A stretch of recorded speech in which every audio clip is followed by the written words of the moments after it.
You are listening to Why Is That Radio, the place where you can send your unsent letters.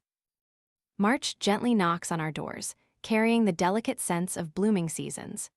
It's the pure white of pomelo blossoms with their sweet fragrance wafting through every little street, the dreamy purple of budding crepe myrtle clusters, the vibrant red of silk, floss tree petals against a deep blue sky. March isn't just the season when the earth changes its attire and plants burst into flower. It's also the season for sending love to the gentle yet strong women in our lives, who, like flowers reaching for the sun and wind, still maintain their unique beauty. They are the diligent, caring mothers with boundless love, the sisters and friends who are always by our side, sharing everything, or even you the radiant flowers with your own beauty and unique stories. My dear listener, how long has it been since you last gave a bouquet or sent a loving word to the woman beside you? And have you ever given yourself a beautiful flower as a reminder that you, too, deserve to be loved? Today, let's join Why Is That Radio in sending the most beautiful flowers and the most sincere words of love. Let's begin. The first letter is from Kevin. The story began one day like any other. I met Quinn Anne, a girl with a bright smile and eyes that seemed to hold the entire sky. At that time, I only knew her from our accidental encounters. I never thought I'd be so captivated, but for some reason, every time I saw her, my heart would race, and I always felt there was something very special about her. Quinn Anne wasn't someone who stood out in a crowd, yet she possessed an inexplicable charm. Each time I saw her, I wondered, why do I like her so much? Quinn Anne isn't perfect, but it's her natural sincerity and the way she treats everyone that made me admire her. I remember the times she helped her friends, her simple smiles that radiated warmth and genuineness. I knew I was feeling something special for Quinn Anne, but I dared not say it.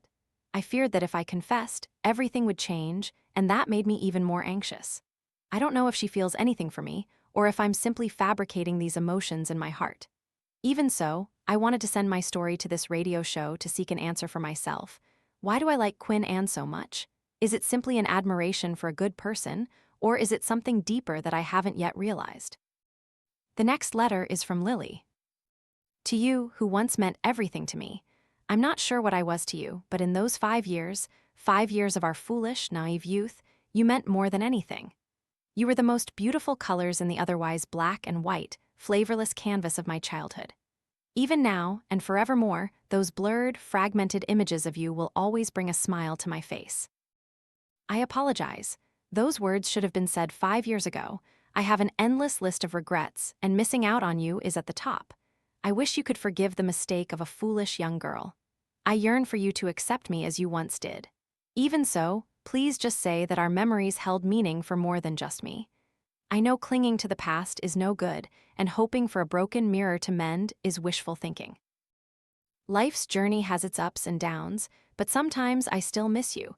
When I wake up early in the morning, when I'm walking, when I'm brewing coffee, when I'm studying, when my mind is empty after days burdened with homework and exams, when I see someone shoulder to shoulder, laughing with their best friend. All the feelings I had for you remain just as they were. I don't know if you remember, but I was truly serious when I said I wanted to build the most beautiful garden for us, and I still wish I could make that happen. Thank you. Thank you for everything we had together. Thank you for helping me grow. Thank you for teaching me the true meaning of friendship at that age.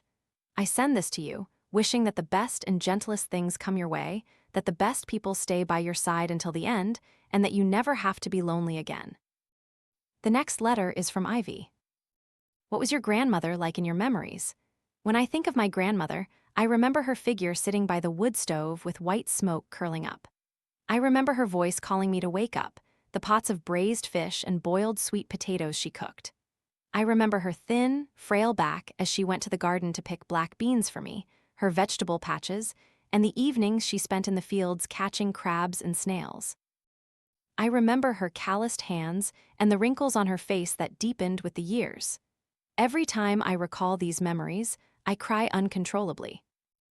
Thinking of my grandmother, childhood memories flood my mind. Back then, she would painstakingly save every penny from her pension, then wait for me on her old bicycle to go to the market and buy me mid-autumn festival toys. Every time I visited or during holidays, she would discreetly slip money into my shirt pocket and say, "Take this, Grandma doesn't have much, but take it for school."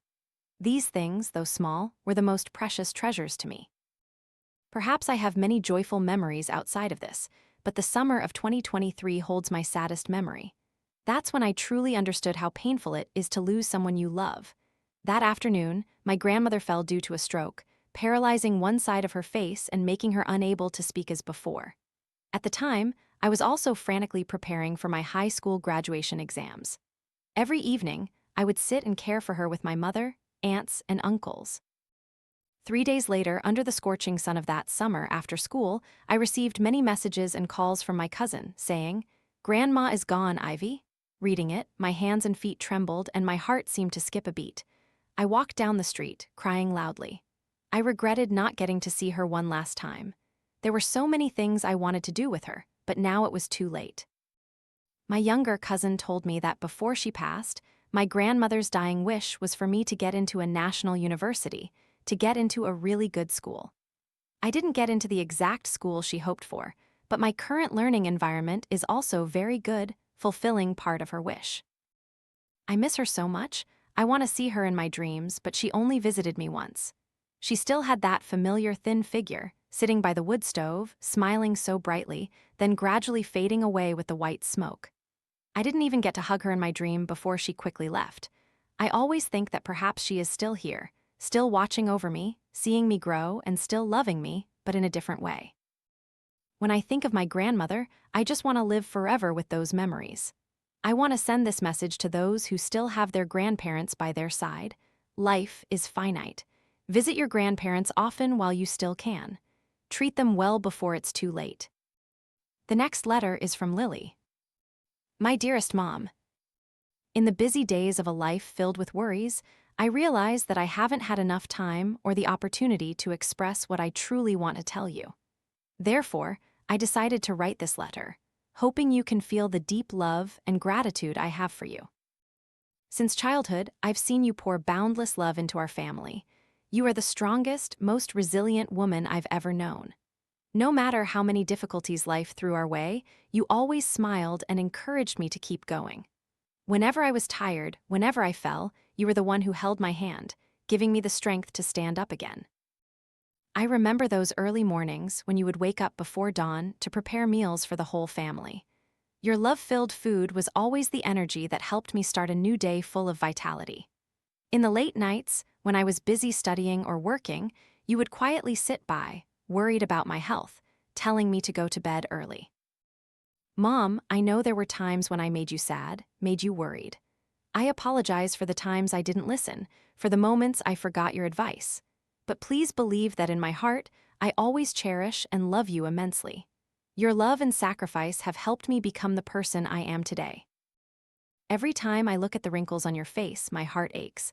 I know that time never stops, and you have endured countless hardships to raise me. I promise that I will always try my best, tirelessly striving so that you can be proud of me. My dearest Mom, I want to tell you that I love you very much.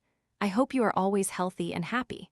I promise to always be by your side, caring for and loving you the way you have loved me. I love you so much. The last letter is from May. My beloved teacher. People often say that everyone has a special teacher in life, one who not only imparts knowledge, but also touches the heart and illuminates our path. For me, you are that special person. When I first met you, I didn't think I would grow so attached, but the more I interacted with you, the more I realized your presence was like the gentle, persistent morning sun, slowly seeping into and remaining in my soul. With you, I always felt a strange sense of peace. Your dignified demeanor, soft yet profound voice, and admirable composure made anyone around you feel protected and comforted. You were like a lighthouse, guiding me through the vast, confusing sea, helping me confidently overcome the most awkward and difficult stages of my life. Beautiful things, if kept only in the heart, are a waste, so I choose to write this as a small tribute. Even so, words are limited. No phrases are enough to express the full extent of my gratitude. Your image will forever be a source of light uplifting my spirit, the one who planted faith, serenity, and the motivation to live in my heart. You were not only a wise teacher guiding my path, but also a compassionate mother who sheltered me, and a close friend with whom I could freely talk and share when I was confused or lost. You were always there, listening gently, without judgment, and reminding me to return to myself. Visiting you was like coming home. Sitting with you was like being with my grandmother, chatting about hundreds of things. In those naive and stumbling years, thanks to you, this child learned to temper the huge ego of youth, to live slowly, to understand that nothing is perfect, and the lesson of humility would help me confidently navigate life. I understand that our connection might have been brief, but the lessons and memories with you will forever be precious baggage on my journey. I will tell everyone I meet about you, the person who taught me to live kindly, to love, and to always look at life with compassionate eyes. My beloved teacher, thank you for everything. For your patience, for your unconditional love, and for the faith you placed in us. With all my gratitude, I send you my best wishes, hoping you always stay healthy, peaceful, and remain a guiding light for all who are fortunate enough to meet you. My dear listener, there are vibrant flowers in the garden, diffusing their sweet scent under the sun, but there are also quiet flowers in life that don't need to be brilliant to make the world more beautiful in their own unique way. The most beautiful flower isn't just the one held delicately in hand, but also the flowers that always shine with gentleness, strength, and love. Our mothers, sisters, friends, teachers, and all the women around us who make life more colorful and warmer. March 8th is when the most beautiful flowers are given by the most beautiful flowers. And don't forget to send your love to the most important women in your life. This concludes this week's Unsent Letters. I hope you always love as you once said. I hope you always keep a sun in your heart.